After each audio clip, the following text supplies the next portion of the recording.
Hello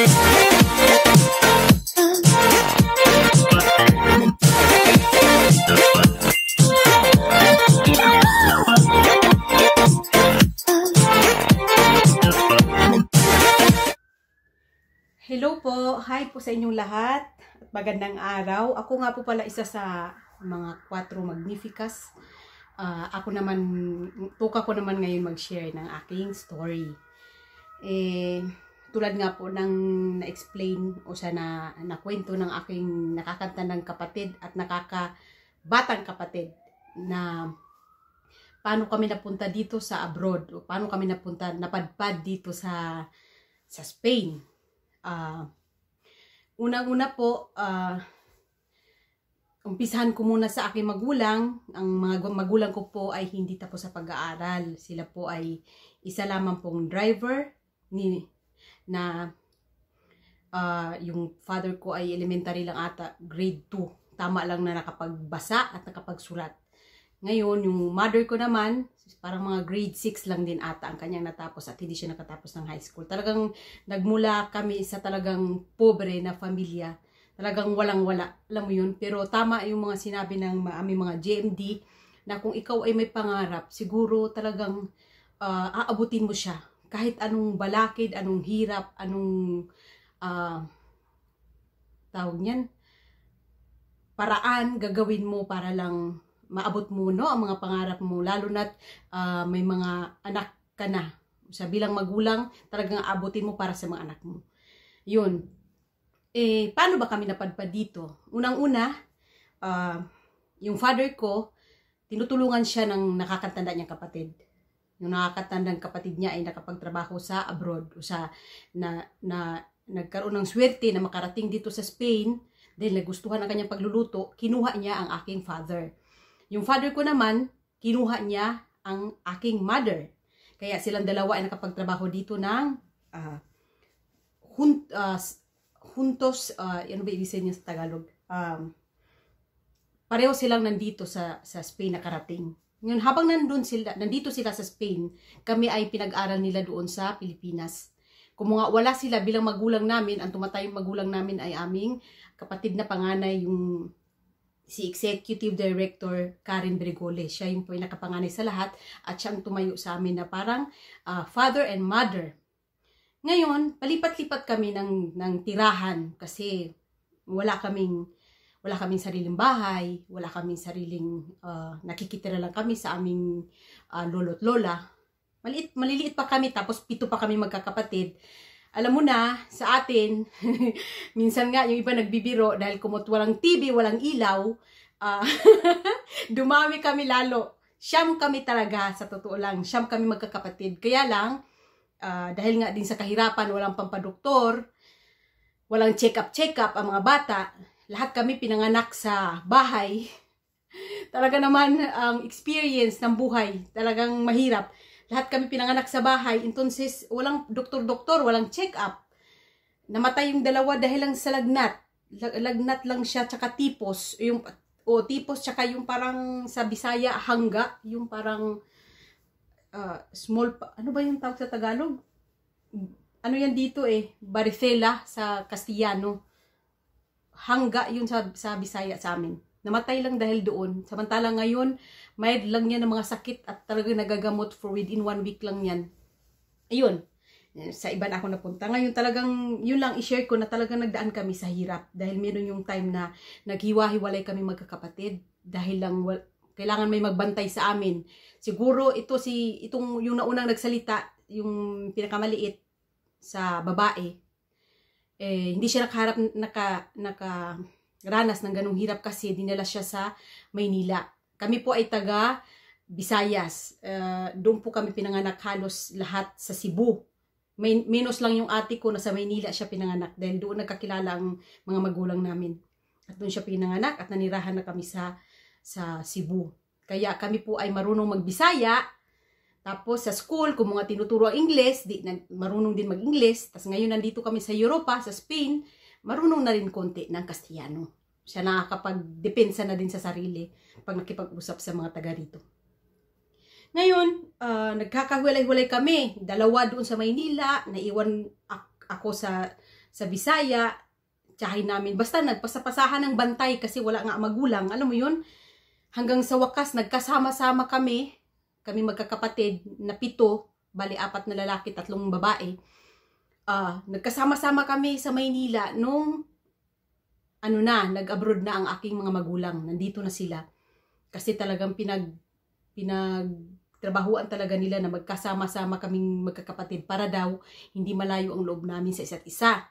Nagkasama kami sa Maynila, palipat-lipat din po kami ng tirahan kung saan po ang mura na mag-alkila ng piso, mag-alkila ng bahay, palipat-lipat din po kami.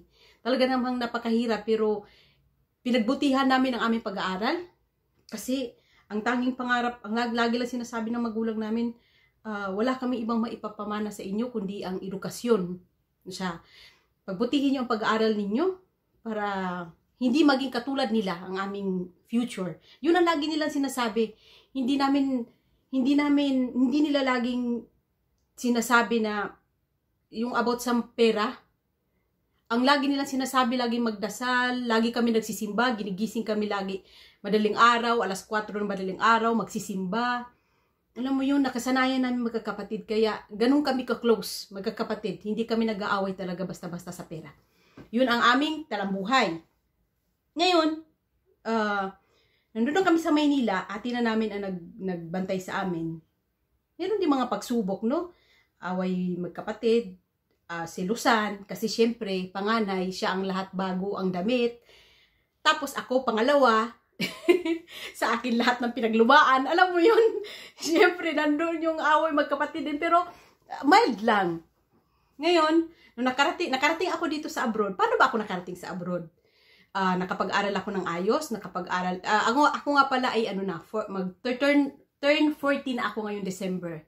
At ako po ay may bahay na dito sa Spain at meron po ako isang anak. Ang anak ko po ay 11 years old na siya. Ngayon, ang talagang unang ipaparating dito ng magulang ko, nakapagtapos kami ng ate ko tsaka ako. Kasi yun talaga ang pangarap ng magulang namin, no? Na magtapos sa mga panganay, tapos makatulong, kasi alam mo na ang Pilipino, di ba? Panganay muna, kasi yun ang mas matanda, tapos pag makapagtrabaho na, tutulong sa pamilya, di ba? Yun naman talaga ang ano natin, ang ating parang kustumbre. Kahit nasabihin nilang mali, kahit nasabihin nila dito sa mga taga rito na mali, hindi obligasyon ng anak ang tumulong sa magulang. Pero dala nga po ng kahirapan, syempre, maisip mo talaga, hindi mo kayang tiisin na hindi tumulong. Alam mo yun? Kaya nga po kami ay nag-vlog about lifestyle kasi kung kami po ay, kasi itong business na ito ay, kung aangat ako, aangat lahat ng pamilya ko. Kasi, ano siya family business siya. Talagang napapamana mo din, willable siya. Kaya talaga namang, kaya nag-interest kami. Ngayon, nakita namin ang paghihirap ng magulang namin, kaya nag-aral kami na mabuti. Tapos, ang plano talaga, ate ko lang ang pupunta dito. Kasi, siya nga ang panganay. Sa kasamaang palad, nagnobyo-nobyo, at nabuntis. Tapos, klaro na hindi na natuloy. Nung nabuntis siya, ikinasal sa huwes. Tapos, nung umuwi ang magulang ko, nung nalaman ng magulang ko na buntis, ikinasal. Tapos nung ikinasal, umuwi yung magulang ko at nag-decide na ako daw ang susunod na kuhanin. Kung nga na-failed sila doon sa panganay, ako daw kukuhanin nila na dito sa abroad. Kung gusto ko naman daw. Alam mo yun? Ngayon, nag-isip ako kasi kaka-graduate ko lang noon. Graduate po ako ng Adamson University bilang BSBA, Bachelor of Science, Major in Business Administration, Management. Kaka-graduate ko lang ng March ata ang graduation, May umuwi sila ng Pilipinas, silang dalawa, ang magulang ko. Inasikaso nila yung papeles ko para magkaroon ng visa. Pinapirmahan nila ako sa amo nila. Kasi pag mayor ka na pala na edad, hindi ka na pwedeng, 20 years old ako noon, hindi ka pwedeng ipetisyon. Kailangan minor de edad. Kaya pinapirmahan nila ako, gumawa sila ng paraan. Kasi talaga namang ang hirap pag-aralin ng 7 kaanak. Kaya, yung inasikaso talaga nila papeles ko. Tapos kinausap nila ako ng masinsinan kasi kung graduate na ako, pwede ako magtrabaho sa Pilipinas, mag-apply. Tapos, kinausap nila ako ng masinsinan. Ayun, kinausap nila ako, tapos sabi nila, sigurado ka ba na gusto mong mag-abroad? Gusto mong sumama sa amin? Dahil okay lang na hindi. Kung gusto mong i-practice yung ano yung pag-aralan mo dito sa Pilipinas. Kung mo nga sa kurso ko ay may practicum. Practicum ang tawag sa amin noon eh. Bago ka makagraduate, gagawa ka ng thesis, magpa-practicum ka, tapos magre-report ka sa teacher. Alam mo yun, nag-practicum ako, alam ko kung magkano ang sinasahod. Kung nasaan ako, sa PLDT ako nag-practicum noon eh. Yung sinasahod ng mga secretary, ng mga supervisor, alam ko. Kasi nag-i-inform ako eh. Tapos anong oras ang pasok nila, gano'ng kahirap.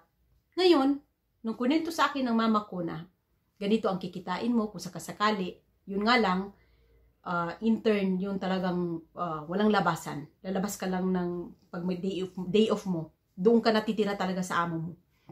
Pinaliwanag nila. Klaro, nung time na yun, naisip ko yung kahirapan. Kahirapan namin na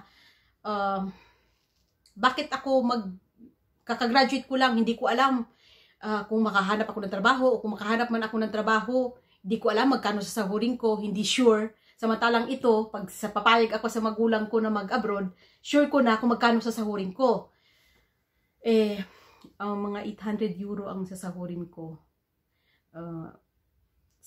Depende sa palit ng pesos. Siguro mga 40,000. Kung hindi ako nagkakamali. Mga 40,000 pesos a month ang magiging sahod ko. Kung sakasakali, no? Pumayag ako, hindi ako nagdalawang isip. Wala, parang nilunok ko yung, minsan isipin mo bakit pa ako nag-aral, di ba? Kung mag-OFW lang din naman ako sa abroad. Pero inano ko yun, hindi ko inisip yun. Alam mo na sa isipan ko, mga kapatid ko, gusto ko magtapos din sila. Kasi kung nawala na nga sila ng pag-asa doon sa ate ko dahil nga nabuntis, inisip ko, sige, pupunta ako. Tapos, alam mo yun, yung isa din sa mga sagabal, yung magnobyo-nobyo ka, may syota ka na iiwanan. Siyempre, nasa isip mo din yun, Holder, paano na lang kami? Hindi, ang layo ko na, ganyan, di ba? Siyempre, isipin mo, yung time na yun, may nobyo din ako. Pumayag naman siya eh, okay lang naman sa kanya, tsaka hindi naman yung balakid, kasi iba naman ang priority ko din talaga, familia, no? Nakarating po ako ng Spain. Hindi ako sa pag-graduate ko ng March, May, nakarating ako ng Spain. Siguro pinahinga lang ako ng konti sa Pilipinas at pumunta na ako dito. Talaga naman napakahirap. Ikwento ko sa inyo, first day ko sa trabaho, pinakilala sa akin yung mga amo ko na wala ako, no tengo ni idea sa Spanish, wala akong kaalam-alam sa Spanish. Buti na lang yung mga amo ko ay mga abogado at abogada, marunong magaling mag-Ingles. Tapos kung gusto nila yung anak nilang dalawa ay matuto din mag-Ingles, gusto nila mag-Ingles ako sa mga anak nila. Hindi ko naman masasabi na ganun ako kagalingan sa Ingles. Kaya mga mga minor lang na Ingles eh. In-Ingles ko sa mga bata. Natutuwa sila na ako ang naging katulong na naman talaga ang tawag, no? Katulong sa bahay nila. Kasi ako doon ako natutulog. Inanuhan nila ako ng kwarto, TV, sa kwarto, pinaghandaan nila, nilagyan nila ako ng kama, ng TV, doon ako talaga natutulog. Ang naging trabaho ko ay nagluluto, naglilinis ng bahay, ang kanilang bahay ay up and down, parang chalet, nagyayaya sa mga bata, nagsusundo at naghahatid sa school ng mga bata, sa bus, hinahatid ko sa bus, sinusundo ko din kinahapunan sa bus din. Pagkatapos nun, ipaparki ko yung mga bata kasi importante sa kanila bago uwi yung mga bata sa bahay, lalo na mga maliliit pa na wala pa mga assignments, pinaparki talaga para pagod sa bahay, darating at maagang matulog. Yun ang naging routine ng buhay ko dito. Kasi ako unang sa lahat ng mga anak, ako ang unang nakarating dito. Yun nga yung sa kwento ko dati. Ngayon, nung pinagsuot ako ng mama ko, first day ko ng trabaho, sinamahan ako ng mama ko, tsaka ng papa ko. Tinuruan nila ako mag-beddings, kasi iba ang nila dito yung kama, paano mag-beddings, hindi katulad sa atin, kumot lang, yasta. Iba dito Ngayon, tinuruan nila ako lahat. Paano gumamit ng vacuum. Kasi sa Pilipinas, kung mga laking hirap, hindi ko alam ang vacuum. Hindi ko alam paano yung gamitin. Lahat dito moderno. Kaya lahat yun itinuro sa akin. Paano yung Thermomix, paano yung mga vitroceramika, yung palutuan. Lahat yun tinuro sa akin ng mother ko. Ano yung mga dapat gamitin panlinis. Ang swerte ko lang din kasi mabait yung mga amo ko dahil mga bata pa sila 20 years old ako noon, ang mga amo ko ay mga 37, 38 years old silang mag-asawa. Ang mga anak na ilagaan ko ay babae at lalaki. Ang lalaki, ang panganay ay 3 years old nung ako'y nag-start. Tapos yung bunso ay 1.5 years old. Nagsasalita pa lang. Napakahirap. Umiyak po ako sa totoo lang kasi pinagsuot ako ng pagkatulong. Yung nakikita natin sa pelikula na bestida. Tapos may apron. Kulang na lang, laso dito sa buhok Ang iyak ko sa kwarto. Nandun, saksi ang mama ko nung umiyak ako. Sabi ko, Hulin, naka-uniform ako pang college sa Pilipinas. So pagdating dito, ito papasok mo sa akin. Siguro, a month ako, talagang na-depress ako na bakit ganito ang kinhantungan ko. Alam mo yun? Pero nung unang sahod ko, nakatanggap ako ng euro. Walang atubiling, binigay ko yung lahat sa magulang ko. Kasi nandun sa Maynila yung mga kapatid ko, nag-aaral kailangan pang tuition.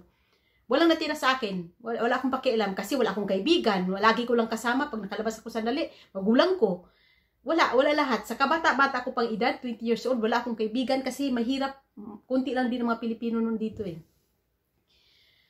Entonces, lahat yon binigay ko. Bibigyan lang ako siguro ng 10 euro. 800 ang sahod ko, no? Euro. Bibigyan lang ako ng 10 euro ng mama ko panglagay lang sa wallet. Kasi pag tuwing lalabas naman kami, sandali, para ano lang ng hangin, no? Iba yung, yung paligid mo. Magulang ko naman ang nagagastos Sila ang kasi hindi rin naman ako marunong mag-Kastiyano. Ngayon, nagka-interest akong aprender. Nagka-interest akong matuto sa kanilang idioma kasi naisip ko, hindi naman pwedeng hindi ako marunong makiharap sa mga tao. Lagi na lang magulang ko. Alam mo yun? Kasi, hindi naman habang buhay nakadepende ako sa kanila. Kasi, syempre, gusto ko din lumabas ng ako lang. Hindi ko kasama sila. Nag-aral ako ng 3 months ng language nila. Sinabihan ko yung amo ko. Natulungan niya ako maghanap ng tutor.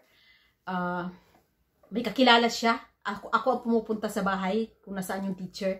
Nag-aral ako ng 3 months at nagbabayad ako sa kanya ng siguro mga 200 euro a month. Kaya gastos din. Tinuruan niya ako 3 months paano mag-ablat. Tapos nagtatanong ako sa kanya, paano ba to? Como si dice? Tapos, bukod doon, yung mga bata, habang lumalaki sa akin, napamahal sa akin, nagtatanong ako sa mga bata. Kasi ang mga bata madaldal. Nagtatanong ako sa kanila, halimbawa, kukurutin ko, yung panganay lalo kasi magaling na magsalita. Kukurutin ko siya. Sasabihin ko sa kanya, anong ibig sabihin yan sa Kastiyano? Anong tawag dyan? Itong ginawa ko sa iyo. Como si dice? ¿Qué significa esto? Ganoon ako sa kanya. Tapos sasabihin niya sa akin, ano yan, Adet? Eso si dice, piyizko. Ganun. Tapos, halimbawa, parang tanga, alam mo yun, magpapatumba ako o di kayo nadapa ako. Ano to? Hanggang gano'n, natuto ako talaga sa mga bata. Hanggang sa manood ako ng mga telenovela, ng mga sa Mexico, Mexican telenovela. Pag free time na yung magpahinga, kasi magpahinga ka sandali Lalo na pagkatapos nilang kumain, pagkatapos mo mag-recoher ng kusina. Tapos sa kakaparki ko sa mga bata, maraming mga lumalapit sa akin, mga puti, lalo na panibago sa mukha nila itong yaya na ito. Nagtatanong sila kung taga saan daw ako. Minsan hindi ko maintindihan. Kaya yun din yung purpose ko na parang gusto ko matuto sa ano nila, salita nila. Tapos may mga Pilipina ako na parang medyo kasing edad ko. Lagi kami nakikita sa parke. Parang nagustuhan ko na. Kasi pag tuwing nagpaparke ako sa mga bata, marami pala mga Pilipina dito na nagpaparke. Doon kami nagpang-abot-abot. Nagustuhan ko yung trabaho hanggang sa natuto ako sa kanilang salita. Pero alam mo yung tao na walang contentment. Gano'n naman siguro talaga ang tao, no? Meron ka ngayon, gusto mo pang may ma-achieve pa ng Dimas. Nagtataka ako, sabi ko, bakit ako hindi maghanap ng ibang trabaho? Bakit kailangan ako maging yaya, magluto, maglaba, mamalansa, magyaya sa mga bata, maglinis, magkudkod ng inidoro, maglinis ng puwet ng mga bata? Sabi ko, ayoko ng ganitong trabaho. May nakikita ako mga Pilipino na, alam mo yung minsan pabanjing-banjing na lang, tinatanong ko, anong trabaho nyo po? Tapos sinasabi nila, sa ano ako, sa hosteleria. Sabi ko, ano po ba yun? Ano yung mga restaurant? Ganon. Tapos, one time, nagparke ako sa malapit na restaurant dito sa lugar namin. Nagparke kami ng isang Pilipina, kaibigan ko. Pareho kami ng inalagaan. Kasi yung naging kaibigan ko siya kasi, kaswalidad, yung amo niya at amo ko magkaibigan. Minsan, pag maulan, yung mga bata inibitahan sa bahay kung saan ako nagtatrabaho. Minsan naman yung mga alaga ko doon naman sa bahay niya. Kaya nagkakakilalan kami, naging close kami. Nag-uusap kami lagi kung anong oras kami lalabas magparke. Nakakatuwa lang din na experience. Nawala yung lungkot ko, kahit ako pa lang noon, hanggang sa kinuha yung kapatid ko na panganay, meron na akong dalawa na kami. Dito. Ngayon, sorry. Yung pinagpaparkihan namin, malapit yung restaurant kung saan nakapagtrabaho ako doon na matagal. Malapit siya sa restaurant. Ngayon, yung hefe ng restaurant na yon, nagpapasiyo pala siya, matanda na kasi mahilig kasi sila maglakad-lakad. Nagpasiyo siya kung nasaan doon kami nagparke ng kaibigan ko. Napansin niya ang beauty namin ng kaibigan ko, napansin niya. Kasi, dito kasi sila, gusto nila yung morena. Lalo na maitim ang buhok. Alam mo yun? Napansin niya kami. Ngayon, lumapit siya sa akin. Sabi niya, Uji, gusto mo bang magtrabaho sa restaurant? Sabi ko, parang ano yun? Hindi ko alam yun.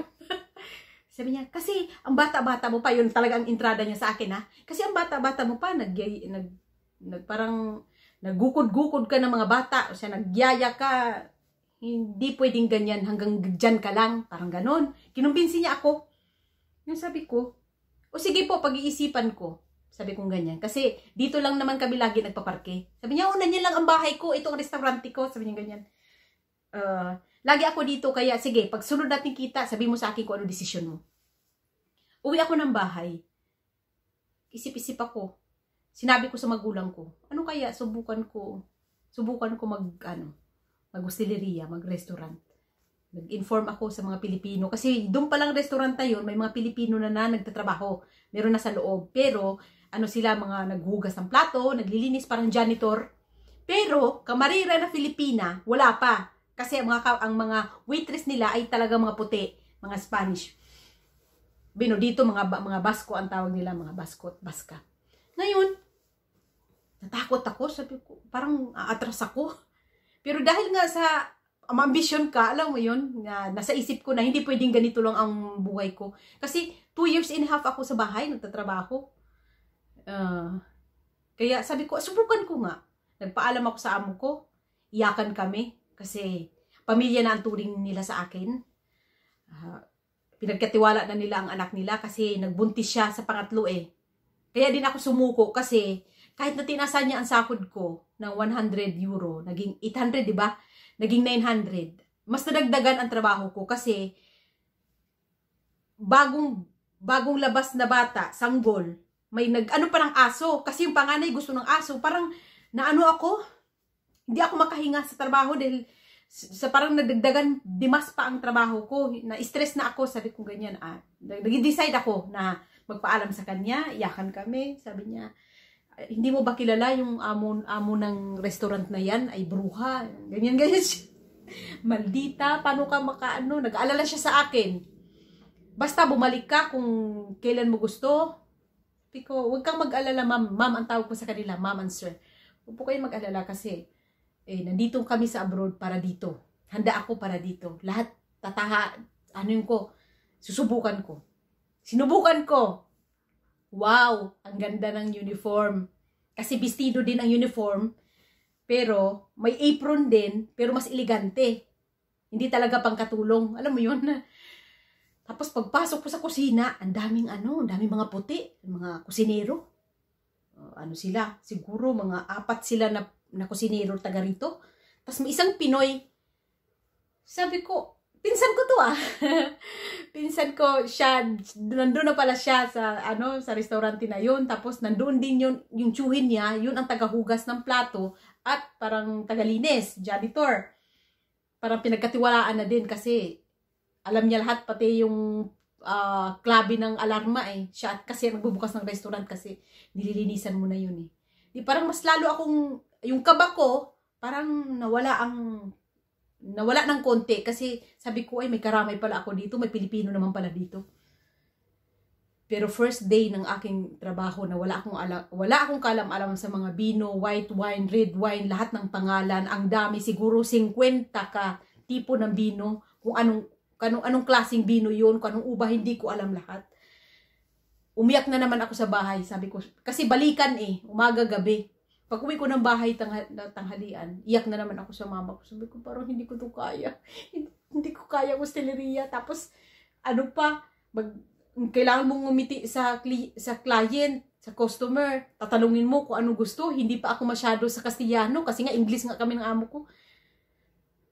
Pero alam nyo kung paano ko yun nakayanan, ha? Pinagalitan pa ako nung waitress doon sa bar. Mayroon kasing doon, sa bar lang talaga siya. Hindi kasi ako tumitingin. Basta mas gusto ko pa maglinis. Naghugas ako nag-ano ako ng kupa, naglilinis ako ng kupa. Hindi ako tumitingin sa kliyente. Tapos sabi niya, oye, kailangan mo tumingin sa kliyente kasi mag-order siya sa'yo. Hindi ko alam yung orderin niya. Sabi niya, paano ko matututo? Kung ang in-order niya, hindi mo alam, itanong mo sa akin. Mabait sila. Lahat ng kasama ko sa trabaho, puti. Walang Pilipino doon. Kaya hindi ko matanungan ang nasa kusina kasi hindi naman nila din alam yung trabaho ng waitress. Sabi ko sa mama ko pagdating ng tanghali, hindi na ako babalik. Ayoko na doon. Doon na lang ako sa bahay. Babalik na lang ako sa dati kong amo. Pero menos marunong yun mag-English. Magkaintindihan kami. Alam mo yun, pero in-encourage ako ng magulang ko. Sabi, pinumpisahan mo yan. Tapusin mo. Pero sa awa ng Diyos naman, nakayanan ko siya hanggang sa tumagal ako ng 4 years sa restaurant na yun. Kaya al final, umalis ako kasi doon ko nakilala yung asawa ko sa restaurant na yun. Nagka-interest siya sa akin. Pag tuwing uwian na, naglinis na ng kusina. May part kasi kami ng mga kamarera doon na naglinis kami. Hindi ko alam pala na panay na ang tingin niya sa akin. Ngayon, anong tawag niyan? Yung karelasyon ko sa Pilipinas, wala na eh. Nagkalabuan na kasi na parang naano siya sa ibang babae, sa ibang girl. Ngayon, nung medyo nag-ano sa akin itong puti, itong kasama yung kusinero, nagsabi sa akin yung pinsan ko na nasa kusina din. Sabi niya, oye, primi. Yung cousin, ang prima kasi, cousin yun pinsan. Insan, alam mo ba yung kusinero dito tingin ng tingin sa'yo, parang may interest, ganyan. Alam mo yun? Kaya minsan, nawawala yung kaba ko kasi natatawa ako. Yung sabi ko, bakit naman? Sabi ko, kasi busy ka, masyado ka nervyosa kaya hindi mo napapansin, natingin siya ng tingin sa'yo. Ganyan. Sabi ko, pag alam ko naman sa kanya. Sabi ko, ganyan, na-stress na nga ako dito sa trabaho dahil stricto din yung amo ko. Kaya, nakafocus lang ako sa trabaho. Yung sabi niya, yabiras, paglabas mo, magyaya yan sa'yo, mag-antay yan sa'yo sa paglabas.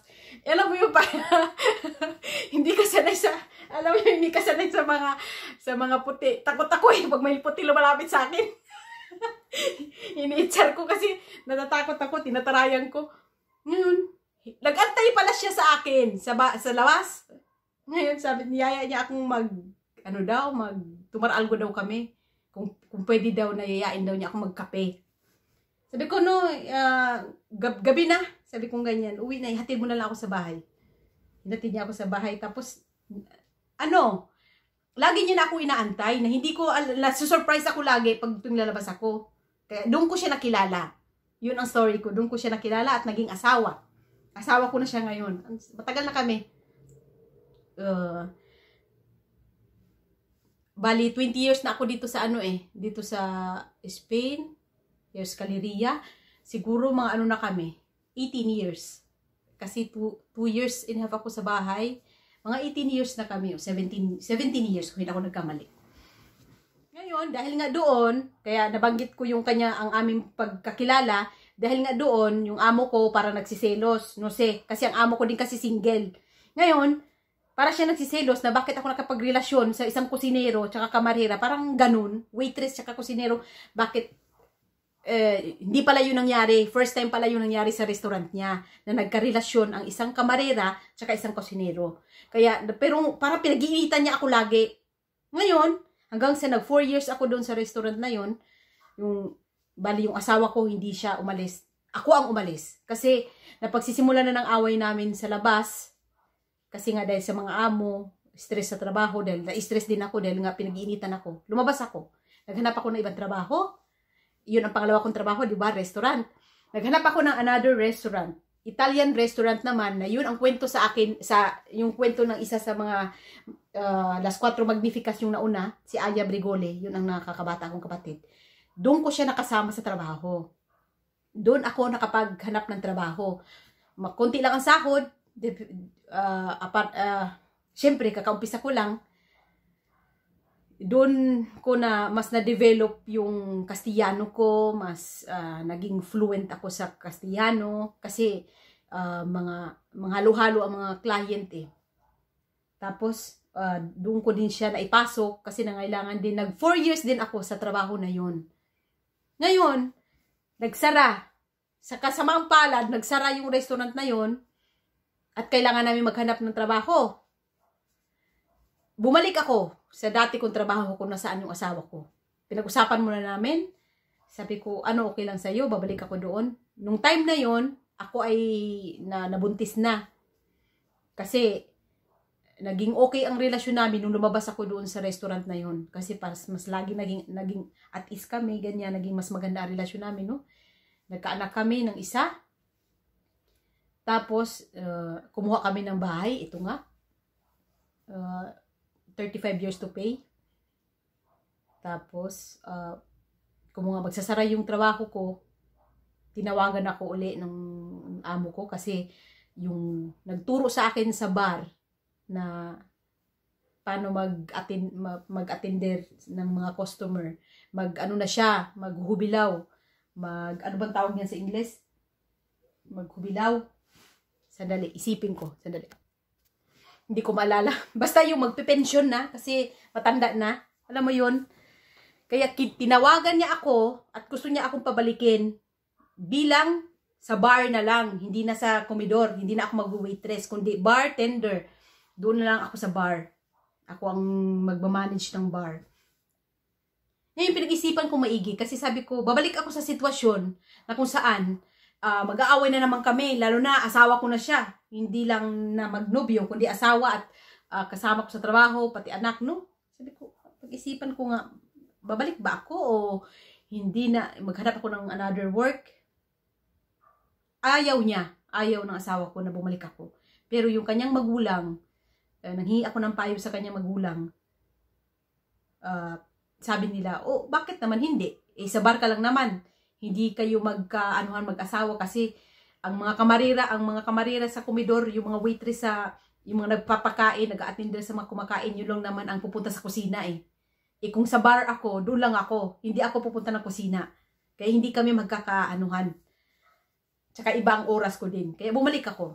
Hanggang sa nagsara din. Sa kasamang palad, nagsara din yung restaurant na yun kasi namatay yung isa sa mga may-ari, nawalan sila ng income, masyadong mahal lahat kasi malaki ang restaurant. Basta, hindi mo naman masabing nalugi kasi mapera naman sila eh. Kaya lang, parang wala na kasi hindi na kaya nung isang anak na mag-manage ng siya lang. Kasi yung pinakahefa talaga, naghubilaw na din, nagpipensyon na din, titigil na sa pagtatrabaho, tapos yung nasa kusina, na isang kapatid ay namatay. Kaya hindi niya kaya na siya lang. Nagsara, binigyan kami ng parang kunting dahil nga medyo matagal na kami, binigyan kami ng indemnisasyon yung tawag dito. Ngayon, nagstay kami ng walang trabaho. Dito kasi pag nagtrabaho ka sa hosteleria, mayroon kang nomina. Pag mayroon kang nomina, pag mawalan ka ng trabaho, may right ka para magparo. Ibig sabihin, kahit wala kang trabaho, sisweldohan ka ng gobyerno kasi part yon ng nomina mo. Iba kasi pag sa bahay Mas maganda, mas advantage pag sa hosteleria ka magtrabaho kasi may nomina ka. Ang sa bahay kasi, bilang katulong, kontrato lang ang meron ka. Tsaka SS na babayaran para libre ka sa pamediko. Tulad ng na-explain ng kapatid ko na panganay. Ngayon, parang hindi ko na kaya bumalik magtrabaho sa bahay. Kaya nung 3 months kaming nagparo, na ang gobyerno nagpasahod sa amin, naghanap ako uli ng matrabahuan, pero hosteleria pa din. Parang ayoko na bumalik sa bahay magtrabaho kasi kung mga may sarili na akong bahay, dito na ako magtatrabaho sa bahay, dito ko na tinatrabaho, maglinis, maglaba, kung ano yung ng bilang nanay, no, ng bilang asawa. Kaya sabi ko, ayoko, yung pagdating, magtatrabaho ako na maglilinis ng bahay, tapos pagdating ko ng bahay, maglinis na naman ako ng bahay. No. Kaya, salamat sa isang providor doon sa bar na pinagtrabahoan ko dati na nagsara, na tinulungan niya ako dahil nung nalaman niya na magsara ang empresa, hiningi niya yung number ko, sabi niya, tutulungan kita maghanap ng trabaho. Salamat sa kanya at tinawagan ako ng isang bar dito malapit kung saan nakatira yung magulang ko, malapit lang.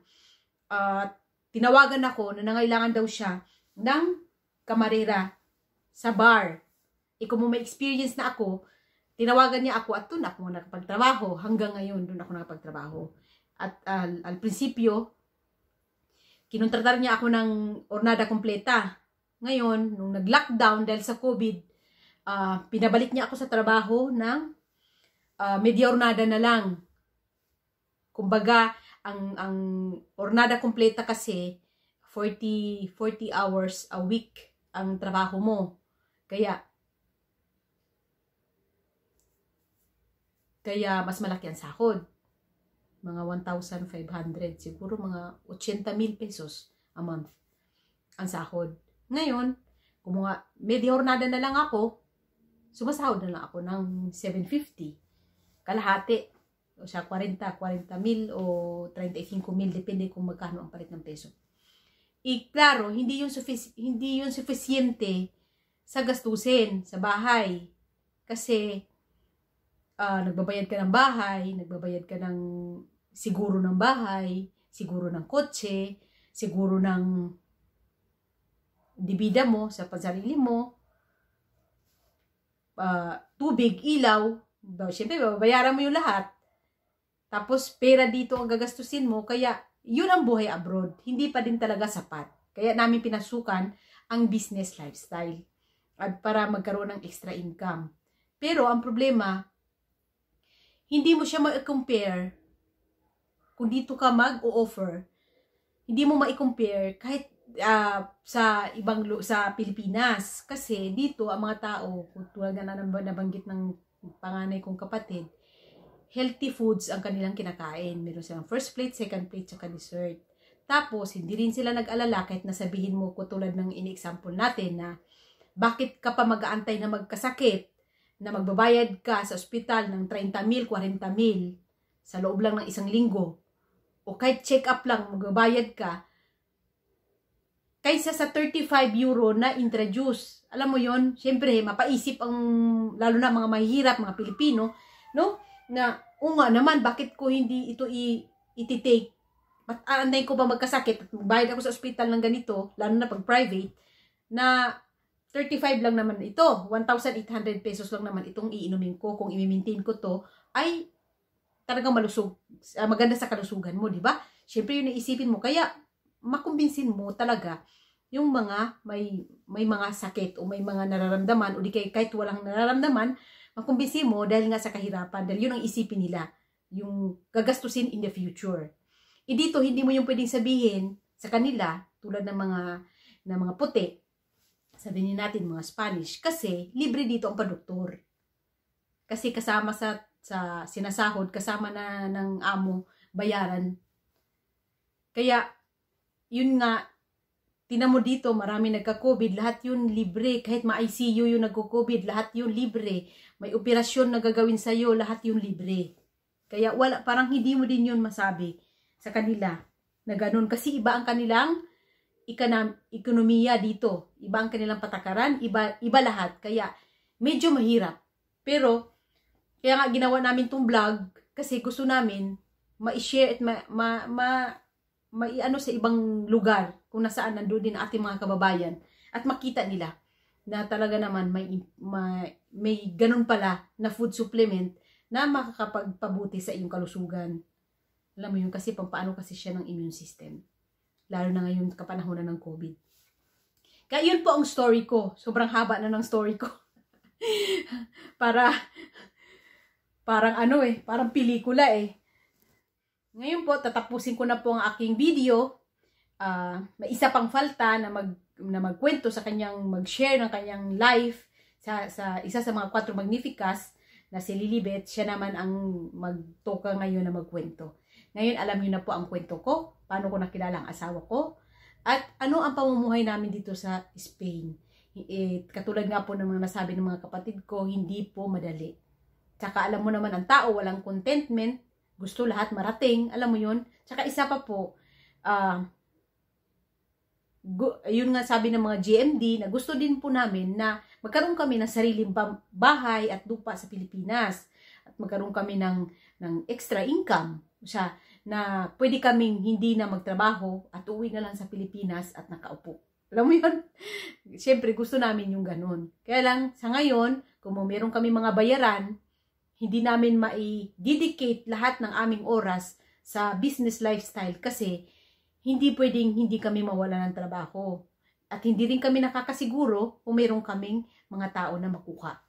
Kasi lagi nilang sinasabi kung mga kapanahunan din ng krisis, kailangan nila maglabas ng pera, hindi din ganun kadali para sa kanila. Kasi mas gusto din po nilang magpadala ng pera sa Pilipinas. Dahil meron din po sila doon mga tinutulungan na nangangailangan din. Kaya, pasensya talaga at yung go to the way na lang. Yung hindi na lang kami magmamadali. Kasi, pangit din naman yung ma-stress kami dahil sa ganun, no? May trabaho pa naman kami. Kaya yun.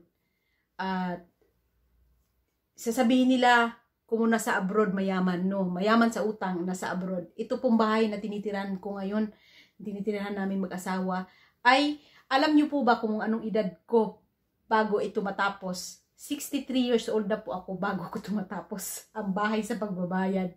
Ngayon, 39 po ako, 40. Kasi falta pa ng mas years, kaya talaga naman iniinom ko ang Intra, ang Nutria, tsaka Fiber Life. Doon ko ginagastos yung kahit konti na natira sa aking pocket money, doon ko nilalaan. Kasi gusto ko malusog ang katawan ko, ang kalusugan ko, at makita ko pang aking magiging apo, magiging asawa ng anak ko, at pinangarap kong mas long life pa ako. Kaya, maraming salamat po sa pakikinig ng aking story. Kahit na medyo may pagka-melodrama at sobrang haba na. At magandang araw po sa inyong lahat. Sana po ay na-inspire kayo at nagustuhan nyo ang aming vlog. Subaybayan nyo po kami. Like, share, and comment po at subscribe. Thank you very much at magandang araw po.